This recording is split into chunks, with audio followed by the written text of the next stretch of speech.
Good morning, Steve. We're in Chicago with the morning grain comments. Well, markets overnight were higher.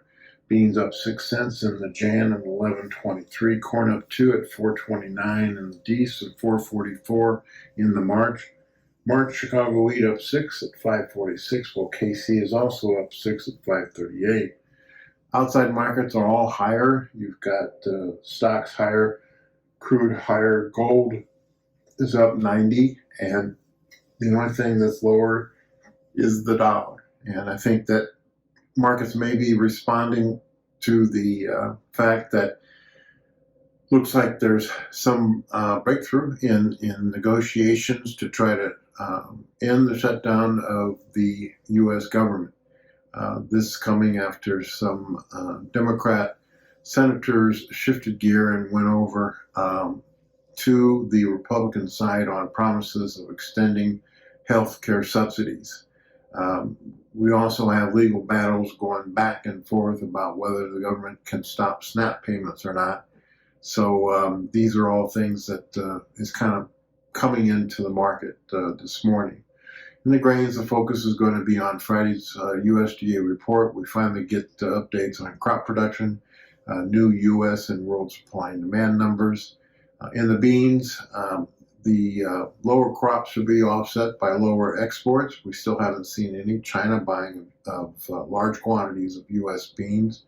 Recently, they bought 20 cargoes of Brazil beans for decent Jan.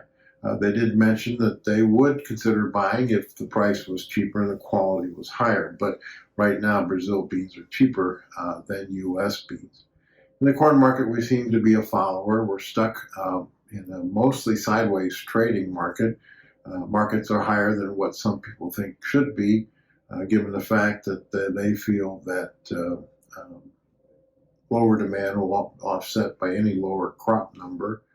But we still look for big crops out of South America and potentially big crops out of the Black Sea, which would potentially compete for U.S. exports.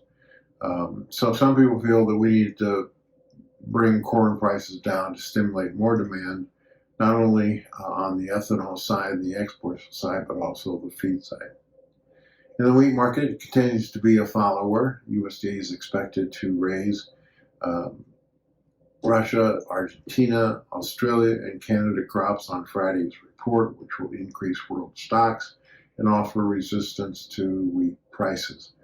Wheat, though, is still kind of tied on to what happens to commodity prices, what happens to the dollar, and what happens to corn prices. So some people think the wheat needs to come down a little bit from a price standpoint to encourage new demand for U.S. wheat.